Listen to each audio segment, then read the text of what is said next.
सुप्रभात बच्चों, आज हम लोग हिंदी की कक्षा में राष्ट्र का स्वरूप नामक निबंध का अध्ययन करेंगे। ठीक भी राष्ट्र का स्वरूप निबंध लेखक वासुदेव शरण अग्रवाल के निबंध संग्रह पृथ्वी पुत्र से अवतरित है। यह निबंध कहाँ से लिया गया है? लेखक के निबंध संग्रह पृथ्वी पुत्र से। ठीक है,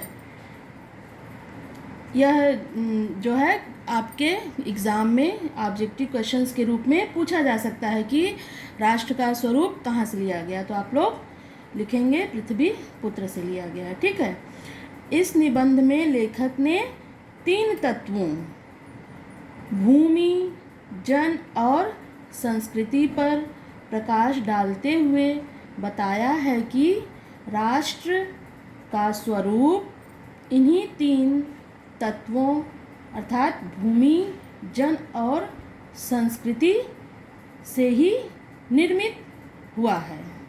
ठीक है, लेखक ने सबसे पहले भूमि तत्व का वर्णन भूमि तत्व का वर्णन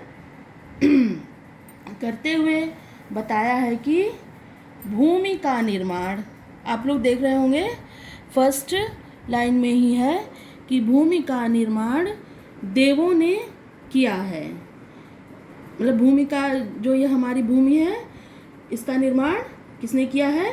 देवताओं ने किया है। किसके द्वारा किया गया है? देवताओं के द्वारा किया गया, और इसका अस्तित्व अनंत काल से है। ठीक, लेखक कहते हैं कि भूमि के स्वरूप को बचाए रखने के लिए मनुष्य को जागरूक रहना होगा और इसकी समृद्धि के लिए निरंतर प्रयास करने होंगे। यह जो हमारी भूमि है, यह जो हमारी धरती है, इसको हमें बचाए रखने के लिए हमें सजग रहना होगा, इसको हरा भरा बनाए रखना होगा। यह हमारी प्रकृति की देन है, हमारा प्राकृतिक उपहार है। इसमें जो अमूल्य निधियां हैं, इसको हमें सुरक्षित रखना होगा, सजोए रखना होगा। ठीक है, अब दूसरा तत्व क्या है? जन है। जन का मतलब समझ रहे हैं आप लोग? जन मतलब मनुष्य, जैसे हम आप हैं।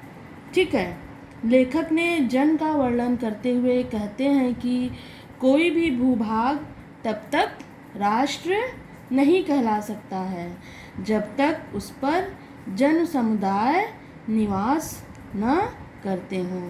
मतलब इस भूमि पर रहने के लिए मनुष्यों का होना बहुत ज़रूरी है। ठीक, भूमि और जन समुदाय दोनों मिलकर ही राष्ट्र का निर्माण करते हैं।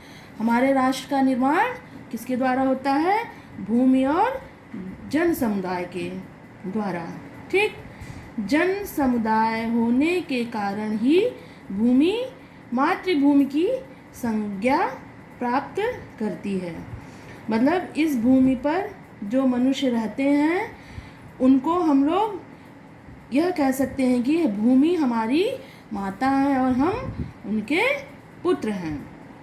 इस प्रकार से क्या पृथ्वी हमें माता पिता की तरह पालन पोषण करती है और हम पृथ्वी पुत्र कहलाते हैं।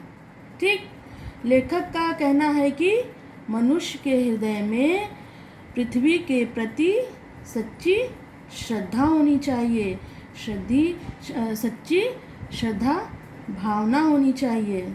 यह सच्ची श्रद्धा का भाव ही हमें पृथ्वी से संबंध दृढ़ करते हैं। जैसे हम अपनी माता से प्रेम, एक पुत्र अपनी माता से प्रेम करता है, उसी प्रकार से मनुष्यों को भी अपनी पृथ्वी से पुत्र की भांति प्रेम करना चाहिए।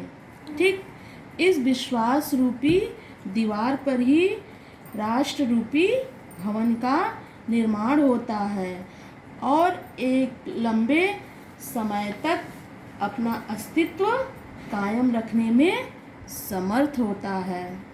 ठीक है।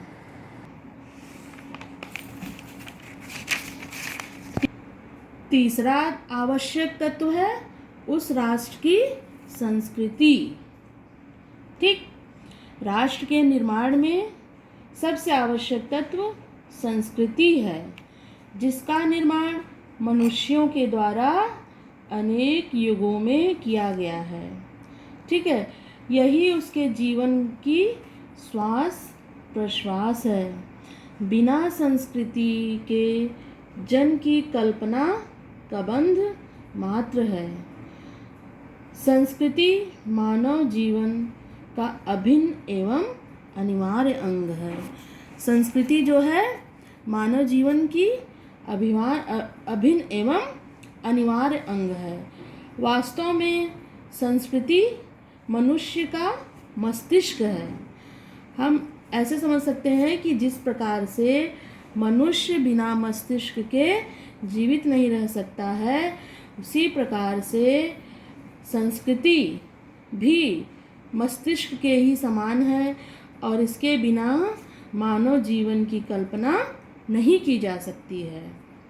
ठीक। इसलिए संस्कृति के विकास और उसकी उन्नति में ही किसी राष्ट्र का विकास, उन्नति और समृद्धि निहित है।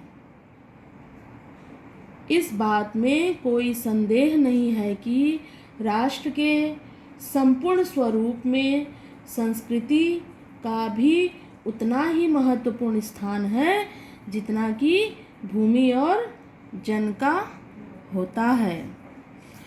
ठीक बच्चों, आज आप लोगों ने राष्ट्र का स्वरूप निबंध को मैंने शॉर्ट में आप लोगों को अब आप लोग इस निबंध को अच्छे से घर में पढ़िएगा। आप लोगों को और अच्छे से समझ में आ जाएगा। फिर हम लोग अगली कक्षा में मिलते हैं। फिर नेक्स्ट इसी पाठ के गद्यांश पर आधारित प्रश्नों के बारे में वार्तालाप करेंगे। धन्यवाद।